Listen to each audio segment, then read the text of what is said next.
बड़ी खबर आ रही है, देखिए आतंकी हमले की जांच एनआईए करेगी। कल पहलगाम पहुंचेगी एनआईए की टीम। आतंकी हमले की जांच ये तय हो चुका है, सामने आ गया, एनआईए पहुंचेगी और जाहिर तौर पर इतना बड़ा आतंकी हमला है तो एनआईए की टीम कल पहुंचेगी और इस पूरे घटनाक्रम की जांच शुरू करेगी। और जैसा कि पंकज अब से थोड़ी देर पहले बता रहे थे, देखिए एक दिक्कत यह है, इतना घना जंगल है वो पूरे एरिया में कि वहां पर हाइडआउट्स बने होते हैं जिसमें छिपने की आसानी होती है और शायद इसलिए पूरी तरीके से सीज किए जाने के बावजूद इन आतंकियों तक पहुंच हो नहीं पाई सेना के जवानों की। मैं सीधा एक बार संजीव त्रिवेदी का रुख कर लेती हूं। शिवम, आपके पास आने से पहले संजीव, एनआईए कल पहुंचेगी, ये इंफॉर्मेशन मिल रही है और कल जांच इसकी शुरू होगी। प्राथमिकताओं में क्या शुमार होगा? वो एंगल जो अभी नैन साहब कह रहे थे या फिर पहला जिन्होंने इस वारदात को अंजाम दिया उनका खात्मा? देखिए, एनआईए की टीम ऑलरेडी सोनमर्ग में इस वक्त थी और वहां वो जांच कर रही थी। वो टीम जो दिल्ली से गई है और वो टीम पहुंचेगी सोनमर्ग के बाद अब पहलगाम, ये जानकारी आ रही है सामने।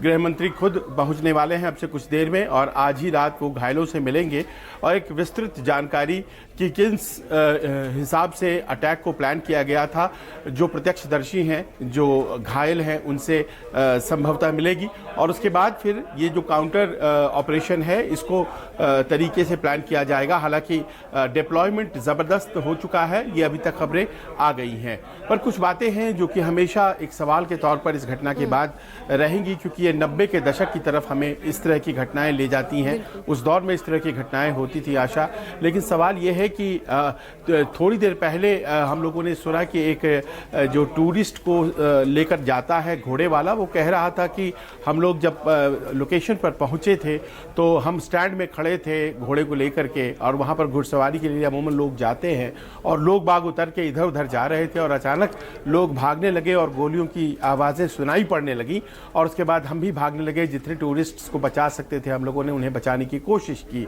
अब सवाल यहाँ पर यह है कि ये जो डीप इलाका पहलगाम का था, यहाँ पर क्या सुरक्षा की कोई व्यवस्था नहीं थी कि बस खुले में आए और मार करके चले गए? और दूसरी ये भी कि अमूमन ऐसा होता है आशा कि जब विदेशी मेहमान हमारी धरती पे होते हैं और ख़ास तौर पर जब बहुत हाई प्रोफाइल मेहमान होते हैं तो इस तरह की घटनाओं को अंजाम देकर के इशू को इंटरनेशनलाइज करने की कोशिश की जाती है। याद करिए जब बिल क्लिंटन आए थे तो छतर सिंहपुरा वाली घटना घटी थी वहीं जम्मू कश्मीर में। तो आज जबकि अमेरिकी उपराष्ट्रपति हमारे देश में है, क्या जानबूझ करके इस वारदात को अंजाम दिया गया है मौका और टाइमिंग बता करके? और जैसा कि बता भी रहे जल साहब कि वहाँ का पाकिस्तान का जो जनरल है वो कहीं ना कहीं अपने आप को घिरा हुआ पा रहा है बलूचिस्तान की वजह से और वो ध्यान भटकाने के लिए कश्मीर को फिर से उठाएगा, जगलर वेन उसने पिछले दिनों कहा ही था। तो कहीं ना कहीं ऐसा लगता है कि कुछ चीज़ें हैं जिनको कि जोड़े जाने की ज़रूरत है। स्पष्ट दिखाई पड़ रहा था, पिछले दिनों एक विजुअल्स भी आए थे जिसमें कि हमास के कुछ आतंकी घोड़े पर बैठ करके पहुंचे हैं वो कश्मीर और उनकी कोशिश है पीओके और उनकी कोशिश है कि इन्फिल्ट्रेट करें। तो ऐसी चीज़ें अगर आप पीछे जाते हैं और पाते हैं कि जो संबद्ध लोग हैं, एजेंसियां हैं, क्या कहीं ना कहीं उनको जोड़ने में ये सब जो चीज़ें थी आनी चाहिए थी, क्योंकि अमूमन इस तरह की घटनाएं तभी होती हैं जब चूक होती है। ठीक है, आप बने रहिएगा। मैं इस पर खुद नैन साहब से समझना चाहूंगी कि आखिर ये स्थितियां क्यों, लेकिन उससे पहले रायपुर का रुख करती हूँ। शिवम मिश्रा वहां से जुड़े हुए हमारे साथ, और एक परिवार जिसको नुकसान का सामना करना पड़ा है, व्यक्तिगत क्षति पहुंची है, उन्हीं के साथ इस वक्त शिवम मौजूद है। शिवम, ओवर टू यू, क्या हुआ बताइए।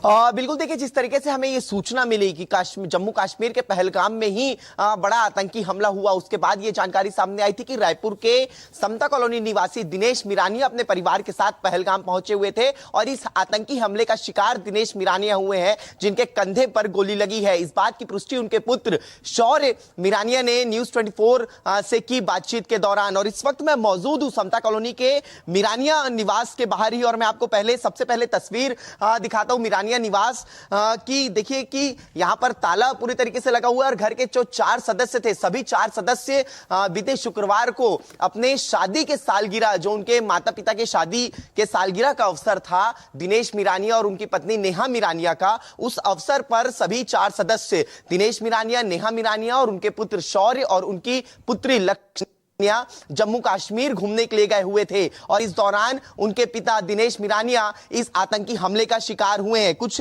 लोग स्थानीय निवासी समता कॉलोनी के रहवासी हमारे साथ मौजूद हैं, हम उनसे बातचीत करते हैं सीधे। क्या आप लोगों को इस बात की सूचना मिल पाई कि दिनेश मिरानिया को गोली लगी है आतंकी हमले में जम्मू कश्मीर के पहलगाम में? देखिए, हम पूरे मोहल्ले वाले कोशिश कर रहे हैं कि उनसे कांटेक्ट हो पाए, लेकिन ये जो दुर्भाग्यपूर्ण घटना हुई है उसके बाद उनसे कांटेक्ट करने की पूरी कोशिश हो रही है, लेकिन नहीं हो पा रही है कोई भी कांटेक्ट।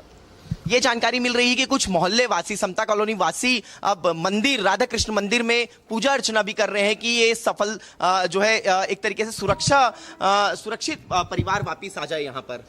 सभी मोहल्ले वासी यही प्रार्थना कर रहे हैं कि जल्द से जल्द वो स्वस्थ अपने घर पधारे, वापिस आए, और हम सब भी यही चाहेंगे कि जितनी भी उनकी चोट लगी हो जल्द से जल्द वो ठीक हो जाए, बस यही प्रार्थना करेंगे बस। रजत, हमें ये जानकारी भी मिली है कि समता कॉलोनी में ही दिनेश मिरानिया के कुछ रिश्तेदार यहाँ पर रहते हैं, उनके बड़े भाई, उनका परिवार यहाँ पर रहता है। क्या उन लोगों से कुछ संपर्क हो पाया क्या? देखिए, हमारा जो पूरा मोहल्ला है एक परिवार सहित ही रहता है, लेकिन अभी तक उनके परिवार वालों से शायद वो भी उनके साथ गए हैं या नहीं गए हैं, अभी पता नहीं चल पाया। हमें भी न्यूज़ के जरिए पता चला कि उन्हें गोली लगी है, लेकिन हम लोग सब ये चाह रहे हैं कि वो लोग जल्द से जल्द ठीक होकर के घर आ जाए। बिल्कुल, देखिए यहाँ पर लगातार सभी लोग एक एक करके यहाँ पर आ रहे हैं जब उन्हें ये सूचना मिल रही है कि दिनेश मिरानिया का परिवार आतंकी हमले का शिकार हो गया है, जो बीते शुक्रवार को जम्मू कश्मीर घूमने के लिए गए हुए थे और ये बताया जा रहा था कि गुरुवार को यानी कि परसों वो रायपुर वापस आते, लेकिन इसी बीच आतंकी हमले में दिनेश मिरानिया गंभीर घायल हुए हैं। शौर्य मिरानिया से बातचीत में उन्होंने ये भी बताया